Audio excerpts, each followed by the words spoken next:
Mains में 90,000 rank थी, ठीक है, और एडवांस में उसकी 10,000 रैंक।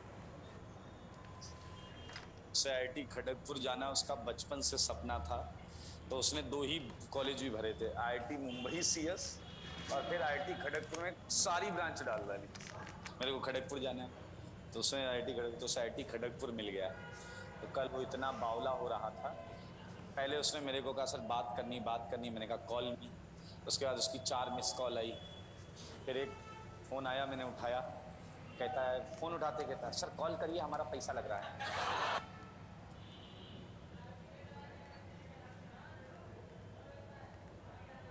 मैंने कॉल किया, ही वॉज सो हैप्पी, इतना खुश था। मैं उस समय एक्चुअली डिनर कर रहा था, फोन ऐसे जब मैं खाना खा रहा था, वो मेरे को बोलने भी नहीं दे रहा था। मैंने उसे कहा कि बेटा बधाई हो। Thank you sir. से अरे सर जानते हैं आप, ऐसा हुआ वैसा हुआ वैसा हुआ, ये हुआ वो हुआ, मेरा भाई है वो ऐसा मान रहा था कि मेरा नहीं होगा तो ये हो। फिर मैंने ऐसे डिस्टर्ब करना ठीक नहीं है, तो फोन में लगा, हाँ हाँ हाँ, अच्छा अच्छा ऐसा, ओके, क्या बात कर रहे हो? नहीं।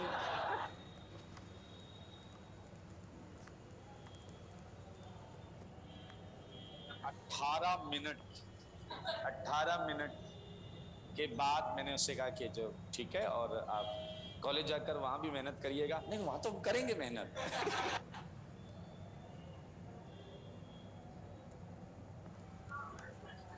अच्छा लगा मतलब, लेकिन उससे बात करके इट वाज लाइक कि सफलता जब मिलती है, देख सबका अलग अलग, किसी के लिए 10,000 अच्छी रैंक नहीं है, बट वो 90,000 मेंस में रैंक आए अगर, और उसके बाद वो 10,000 रैंक ला रहा है। अब 10,000 रैंक में आप सोच रहे आईटी खड़गपुर कैसे मिलेगा, ईडब्ल्यूएस से उसका कुछ रैंक थी, ठीक ठीक, तो उसमें वो आ रहा था। तो ये एक चीज होती है कि देखो ये जो मोटिवेशन मिला है ना, अब डेफिनेटली वो जाके बहुत अच्छी मेहनत करेगा। सही बात है, आपको मेहनत करते रहना चाहिए। कई बार हो सकता है कि उस लैब में आप डोमिनेट ना कर पाए जिसमें आप प्लान कर रहे हैं, लेकिन अगर आप कंटिन्यूअस मेहनत कर रहे हैं तो आपका जीतना तय। समझ में आया कि एक एन नंबर ऑफ मैचेस की टेस्ट सीरीज या वनडे सीरीज या 2020 सीरीज है, तो विराट कोहली अगर ये सोच के मैं पहले में ही सेंचुरी मारूंगा, हाँ positive mind setup is very necessary, लेकिन कोई जरूरी नहीं पहले में पड़े। आप प्रयास करते रहिए, गलतियों से सीखते रहिए। अगर आप इस माइंड सेटअप में रहेंगे तो जीतेंगे तो जरूर। समझ में आए? जीवन में एक मूल मंत्र बना लीजिए, यार हम नहीं जीतेंगे तो कौन जीतेगा। सही बात है या नहीं? और इस उम्मीद में लगे रहिए, चाहे आज आप 18 19 20 साल के, 22 के हो जाएं, 24 के हो जाएं, 26 के हो जाएं, 28 के हो जाएं, क्योंकि आपको पता है कई बार किस्मत जब खुलती है तो सपने में भी किसी ने नहीं सोचा होता है क्या ऐसा भी हो सकता था क्या, ये सच जो वहां था वो यहां भी हो सकता था क्या। आप पंजाब के सीएम को भी देख सकते हैं, मिस्टर भगवंत मान। उन्होंने 10 साल पहले कोई पूछता कि आप एक स्टेट के चीफ मिनिस्टर हो सकते हैं क्या, तो वहीं पे डैश डैश सुना देता सामने वाले को। आया ना। देखिए, भाग्य हमें, आप मेहनत करते ना, लगे रहें, इसका कहीं से मतलब नहीं है मैं किसी पार्टी विशेष को समर्थन करता हूं। मेरे इस एग्जाम्पल से आप कोई धारणा मत बनाइएगा। समझ में आया? मैं आपको कोई बात समझाना चाह रहा था इसलिए मैंने एग्जाम्पल लिया, नहीं तो सबसे बेहतरीन एग्जाम्पल तो मिस्टर नरेंद्र मोदी जी। देखिए एक और चीज याद रखिएगा, अगर आज आपके पास अभाव है किसी चीज का तो मुस्कुराइए, क्योंकि आप जब सफल होंगे, अबे तो कुछ कहानी भी तो होनी चाहिए बताने के लिए।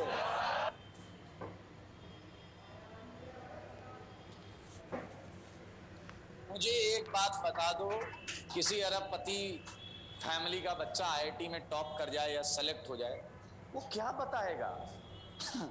क्या बता, सिर्फ बताने के लिए क्या, टॉप क्लास फैसिलिटीज हमेशा मिली। Chitrang was from very good family. मैं सबसे ज्यादा उसके इस चीज की, उसका संघर्ष मैंने कभी डिस्कस नहीं किया। मैंने कहा यार वो इतना अच्छा बच्चा था बाय नेचर, जो चीज विपरीत होती है उसी को सेलिब्रेट किया जाता है। वो इतनी अच्छे, इतने पैसे वाले घर से था कि उसका जो व्यवहार था वो मैं एक्सपेक्ट, इतना अच्छा कैसे है? फिर मैं उसके जो मम्मी पापा से मिला, उसके बाकी फैमिली मेम्बर्स, तो मुझे समझ में आया कि यार ये पूरे फैमिली एक जैसी। तो मेरा मिथ टूटा। ऐसा ना, मुझे लगा मेजोरिटी बहुत पैसे वाले घर के बच्चे बिगड़े हुए होते हैं, बट ऐसा उसके केस में तो नहीं था, और ऐसा हर जगह नहीं होता। लेकिन बहुत कुछ कहना है अगर आपको, मतलब पिक्चर आप पे बन सकती है, मैं ये कहने का मतलब ये, जितनी मेहनत आप कर रहे हैं, आप संघर्ष कर रहे हैं, आपके घर वाले संघर्ष कर रहे हैं। तो उस बच्चे ने बीच में मुझे सारी बात बता डाली 18 मिनट में। पिताजी क्या करते हैं, तो कह रहा सर किसी को बताइएगा मत, मेरे पापा ये काम करते हैं, मम्मी ये। मैंने कहा इसमें शर्म की, मेहनत करते हैं, सैलरी कम है तो क्या दिक्कत। और मैंने कहा उनकी मेहनत देख, तेरा एक भाई एनआईटी तिरची में बैठा, तू आईटी खड़गपुर जा रहा, उनकी मेहनत है। और उनके मम्मी पापा दोनों की मिला के सैलरी इतनी कम है कि उसमें आप एक महीने का यहाँ जो खर्चा करते हैं उससे भी करते हैं। तो ये मेहनत होती है, तो उसके लिए मतलब उसके ऊपर पूरा एपिसोड और पिक्चर बनाई जा सकती है। तो अगर परिस्थितियां विपरीत हैं, खूब मन लगाकर पढ़िए, क्योंकि हम चाहते हैं कि एक दिन हमारा इंटरव्यू और हमारी कहानी हम बताएं, और हमारी कहानी से बहुत सारे ऐसे बच्चे जो हैं वो सीख लें और वो भी आगे आए। सही बात है या नहीं? ये याद रखिएगा, परेशान मत होइए, कोसिए मत अपने आप को, अपनी किस्मत को, अपने पेरेंट्स को, उससे बहस मत करिए। ये वरदान की तरह लीजिए, इसे एज ए कैटलिस्ट लीजिए कि हम इससे प्रेरित होंगे। इससे अगर सही बताऊं फैक्ट, जिस दिन अभाव खत्म हो गया, समझ में आया कि नहीं आया, तो कुछ कर गुजरने का प्रभाव भी कम हो जाता है। मानते हो या नहीं? अच्छा, मैं भी इसी पूरे, मेरी जर्नी भी ऐसी रही है कि जहां पर हर चीज के लिए मुझे बहुत प्लान करना पड़ता है। सही है या नहीं? मेरे पास अगर बहुत पैसे होते तो शायद मेरे पास बहुत सारे ऑप्शंस होते समय व्यतीत करने के।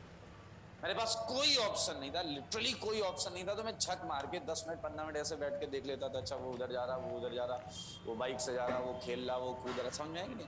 मेरे को लगा यार 4 लोग खड़े होके कुछ खा पी रहे हैं, मैं वहां भी नहीं आता। मैंने दोस्त हैं वो, मैंने कहा एक दिन खिला देंगे, अगले दिन तो एक्सपेक्ट करेंगे ना यार कि तू भी खर्च कर। मैं किस 9th 8th से बता रहा हूँ, मैं इंटरवल में कभी क्लासरूम से नहीं निकलता था। मेरे बच्चे जाके कैंटीन पे खड़े होके खाते थे, और ये मेरा सेल्फ डिसीजन, नहीं जाओ, मेरे को नहीं खाना, मेरे को पढ़ाई कर। तो एक खुन्नस भी था मन में।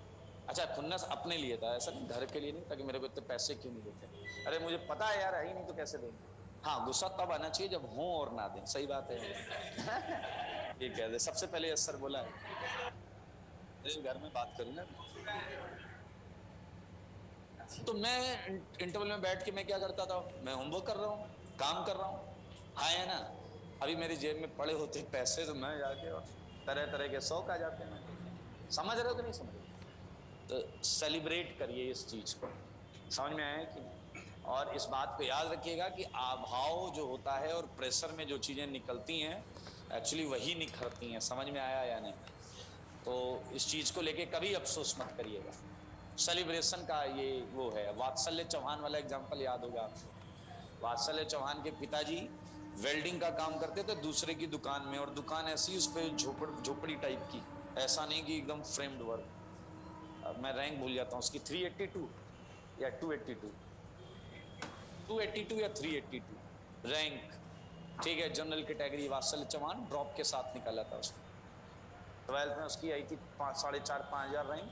फिर वो आ गया, उसने ड्रॉप लिया, ड्रॉप के साथ 382। किस्मत इसे कहते हैं। जब उसके बैच से मेरे ही टॉप बैच में था वो, उसके ही बैच से निश्चित की 6 आ गई, सूरज की 24 आ गई, पुलकित टंडन की 50। पहला नाम इसलिए मुझे क्लियर याद है, कोटा का बेस्ट रिजल्ट था। पुलकित टंडन की 58 आ गई, कुंदन कुमार की 98 आ गई। ठीक है, और इसकी उसी बैच से आई 382। कोटा की एकमात्र सिंगल डिजिट रैंक, निश्चित अग्रवाल 6, कोटा का ही बच्चा है वो। और भाई साहब पूरा मीडिया घेर लिया। इसे तो केवल माला पहनाया गया, 382 वाले को उसे 10 माला पहनाई गई। यही होता है यार टॉपर्स के सब। और सारा मीडिया माइक लेके उसके मुंह में घुस गया, कैसे किया, ये क्या, वो क्या, किसका कितना सपोर्ट। वो मेरे बगल में खड़ा कह रहा सर, बुरा लग रहा, थोड़ा और पढ़ना चाहिए। मैंने कहा गधा है क्या, एंट्रेंस एग्जाम है, तू भी आईटी जा रहा है, ये भी आईटी जा रहा है। तब आईटी मुंबई सीएस का इतना क्रेज नहीं था, 2011 की बात होता। तो बस ये थोड़ा और पढ़ लेता तो सर मेरे भी इंटरव्यू हो रहे होते। मैंने कहा बेटा ये शुरुआत है, 4 साल ऐसा काम कर कि फिर तेरे इंटरव्यू हो। कह रहा यस सर। एकदम वो बिहार गया था, वापस आने के लिए उसके पास ट्रेन के पैसे नहीं। समझिए एक होता है ना, हालांकि उसे स्कॉलरशिप सब दिलवाई गई बात करके, मेहनत उसने खूब की, फाइनली रिजल्ट 382, उसका 6। अब मैं आपको बता रहा हूं केवल ये कि सफलता वो नहीं होती जो आप देखते हैं। अगर मैं आपसे पूछूं कि इस समय कौन सफल है, ज्यादा सफल, तो आप कहोगे 6 is most much better than 382।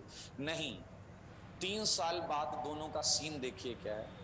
अच्छा है, बट रिलेटिव आप मेजरमेंट करते हैं ना आप। 6 रैंक वाले से मेरी मुलाकात हुई, कोटा का है, तो मुझे मुलाकात हो जाती। आया, आशीर्वाद दिया, सर मेरी जॉब लग गई। मैंने कहा बधाई हो, कहाँ लगी? सैमसंग बैंगलोर। 35 लाख का package, annual annual package 35 lakh. इसका फोन आया, वात्सल्य चौहान, ठेठ बिहार के एरिया से, जिसे इंग्लिश इंग्लिश कुछ नहीं आती थी, माइक्रोसॉफ्ट सेंट्रल ऑफिस में पोस्टिंग, यूएस में, पैकेट 1.03 करोड़।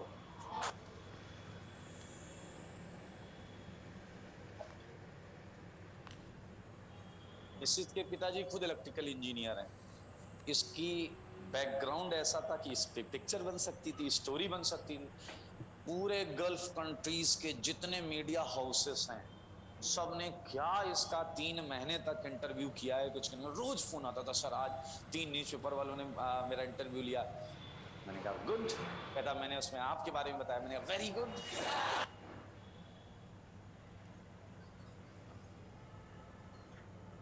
वाज लाइक, आप सफलता बोलते किसे हैं? आज इसको हर लोग पूछ रहे हैं, नेशनल नहीं इंटरनेशनल मीडिया भी पूछ रही है, क्योंकि उसका ऐसा था कि भी फाइनेंशियली वीक था, पेरेंट्स एडुकेटेड नहीं थे, तो लिखने के लिए कंटेंट था। समझ में आया है नहीं आया समझ? तो इस चीज को समझिए। निश्चित ने आईटी मुंबई में इलेक्ट्रिकल ले ली थी, क्योंकि उसके पापा इलेक्ट्रिकल इंजीनियर थे। 6 रैंक पे तो उसे कुछ भी मिल जाता, बट उसने इलेक्ट्रिकल ले ली थी। मैं केवल ये कह रहा हूं कि ऑड सिचुएशंस को एंजॉय करना चालू करो। अगर अगर ऐसा मत करो कि सर मैं ऑड सिचुएशन एंजॉय करने के लिए पेपर के एक दिन पहले तक नहीं पढ़ता, फिर मेरे सामने ऑड सिचुएशन होती है और मैं बहुत एंजॉय करता, ऐसा नहीं करना। Don't create odd situations. अगर आप ऑड सिचुएशन को ना चाहते हुए फेस कर रहे हैं, तो वहां आप एंजॉय करिए। हाँ यही है। अब देखो शकल इसकी। अच्छा हुआ तुमने लिंक्डइन वाली फोटो देखी, व्हाट्सएप वाली नहीं देखी। ये वात्सल्य चौहान है, और क्योंकि इसने व्हाट्सएप पर जो फोटो लगाई है वो अपनी अकेले नहीं लगाई,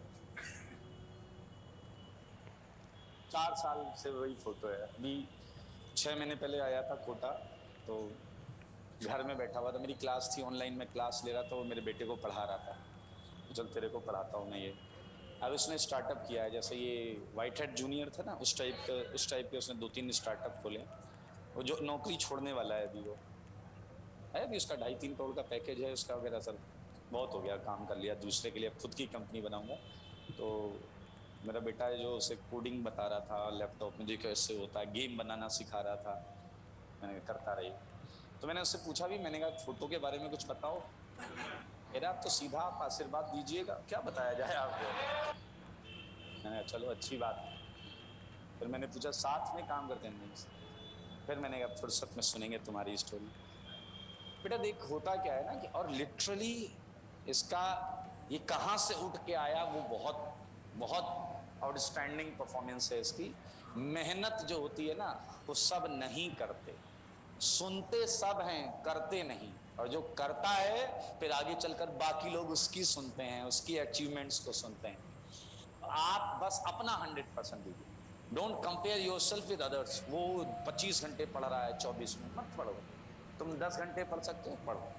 तुम्हें अपने लेवल को सुधारना है, वो सुधारते रहो, एक दिन बहुत अच्छी जगह पर पहुंचोगे। समझ में आया कि नहीं? हाँ बस देखो, शुरुआत आपके हाथ में है, मेहनत करते रहिए। ब्लाइंड फेथ होता है ना, मेहनत पर ब्लाइंड फेथ। एक दिया फेल हो गए, कोई बात नहीं, लगता है कुछ इससे अच्छा वेट कर रहा है। दूसरा दिया फेल हो गया, और अच्छा। तीसरे में फेल हो गया, ओ माय गॉड, भगवान क्या सोच के बैठा मेरे बारे में। वन ऑफ माय रिलेटिव, वो एंटीक पीसेस में डील करते हैं, तो उनके पास एक स्टैचू होगा, तो उन्होंने 5,000 में लिया होगा। मुझे पूरी स्टोरी बता रहे थे, और उन्होंने उसका प्राइस लगाया, सिंपल सा था, बहुत ज्यादा, 8,000। ये 8,000 में बिक जाए तो अच्छा है, अच्छा खासा उनका शोरूम। एग्जाम्पल ले रहे थे वो।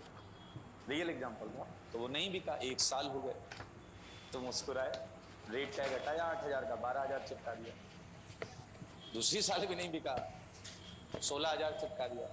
तीसरी साल नहीं बिका, 25,000 चिपका दिया। 6 साल तक बिका ही नहीं। 6 साल में उसका रेट 75-80 हजार हो चुका था। समझ में आया कि नहीं? फिर एक दिन एक बंदा पर्टिकुलरली उसे वैसा ही कुछ चाहिए था, वो पूरे मार्केट में, क्योंकि वो एंटीक था, किसी के पास नहीं था, ढूंढता हुआ उनके पास आया। तो उन्होंने कहा कि फिर वो 1,00,000 रुपए में बिका। तो I think it's a very good investment. 5,000 लगाया, 5 साल में 20 गुना हो गया। हाँ यार, 6 साल में 20 गुना हो गया। तो आप देखते कैसे हैं चीजों को?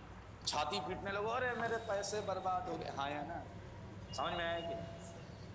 पॉजिटिविटी हमेशा रखें, कभी भी निराश नहीं हो। मेहनत कम ज्यादा हो सकती है, लेकिन आपका प्रयास ईमानदारी वाला होना चाहिए। समझ में आएंगे? किसी दिन हो सकता है आप 5 ही घंटे पढ़ते हैं, किसी दिन हो सकता है आप 12 घंटे पढ़ें, लेकिन अगर आप ईमानदारी से मेहनत कर रहे हैं तो जिस दिन आप 5 घंटे पढ़े हैं उस दिन जरूर कोई ना कोई ऐसी वजह रही होगी कि आप बाकी टाइम पे नहीं पढ़ पाए। समझ में आया कि नहीं?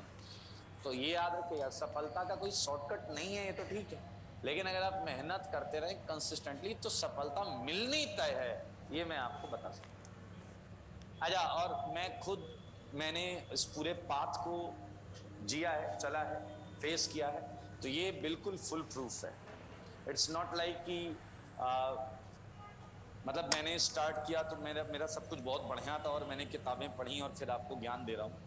तो ये याद रखिएगा, बिल्कुल भी एक मात्र चीज है, अगर आपके सामने स्थितियां विपरीत हैं तो आप सबसे अच्छा रिजल्ट ला सकते हैं। समझ में आया कि नहीं? हाँ या ना? आज के बाद इन परिस्थितियों के लिए पेरेंट्स को कोसना नहीं है, अपनी किस्मत को कोसना नहीं है। अब एक बात बताओ, कभी नोटिस किया है, बहुत अच्छे बंदे जो कुछ नया करना चाहते हैं, वो किसी भी बड़े संस्थान को या बड़े कंपनी को ज्वाइन नहीं करते, कभी भी किसी बड़ी कंपनी को ज्वाइन नहीं करते। एक बहुत अच्छा ब्रेन है, उसके पास पैसे नहीं है, उसे जॉब करनी है, तो वो 3 लाख रुपए महीने की नौकरी छोड़ के 1 लाख रुपए महीने की जो नौकरी एकदम छोटी कंपनी में कर सकता है या 70-75 हजार में कर सकता है। ऐसे में कई बंदों से मिला हूं, मुझे बड़ा अच्छा भी लगा है। और उनका सिंपल व्यू है कि सर उस कंपनी में मेरे करने के लिए कुछ है ही नहीं, वो कंपनी ऑलरेडी बनी हुई है, मेरे को सिंपल फिक्स काम होगा, ये करो बस। जो एकदम नई कंपनी है वहां तो मेरे को कंपनी खड़ी करनी, वहां मेरे को मेरे आइडियाज इंप्लीमेंट करने का मौका मिलेगा। समझ रहे हो ना? तो ऑड सिचुएशंस में मजा आता है भाई। समझ में आया कि नहीं आया? अबे पतंग उड़ानी आती? मुझे नहीं आती। जिस दिन हवा चलती है मैं भी पतंग उड़ा लेता हूँ, थोड़ा बहुत तो उड़ी जाती है, लेकिन माहिर तो वो है ना जिस दिन हवा ना चल रही हो फिर भी उड़ा रहा हो, सबसे ऊपर एक पतंग उड़ रही है, गंदा बैठा है, देखो तो एकदम प्रोफेशनल लगता है भाई साहब। ये है टैलेंट, और मजा उसी समय आता है। या वो उड़ा रहा है तो देख रहा है कि बाकी सब कोशिश कर रहे हैं और मैं तो इतने दूर पतंग लहरा रहा हूं। ये याद रखिएगा। समझ में आया कि नहीं? पीछे वाला कह रहा है इसका मतलब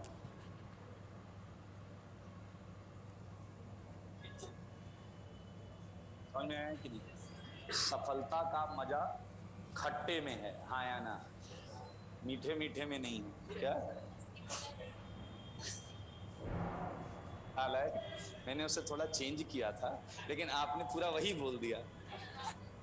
मैंने कहा सफलता का मजा जो है वो खट्टे में है, तो इन मैडम ने डायलॉग एकदम करेक्ट कर दिया कि असली मजा तो खट्टे में है। अच्छा खैर, सबको समझ में नहीं आएगा। नहीं, ये हमारे बॉलीवुड के एक बेहद टैलेंटेड विलेन का डायलॉग है, गुलशन ग्रोवर। आ जाओ, ये साफ किसने किया? साफ करके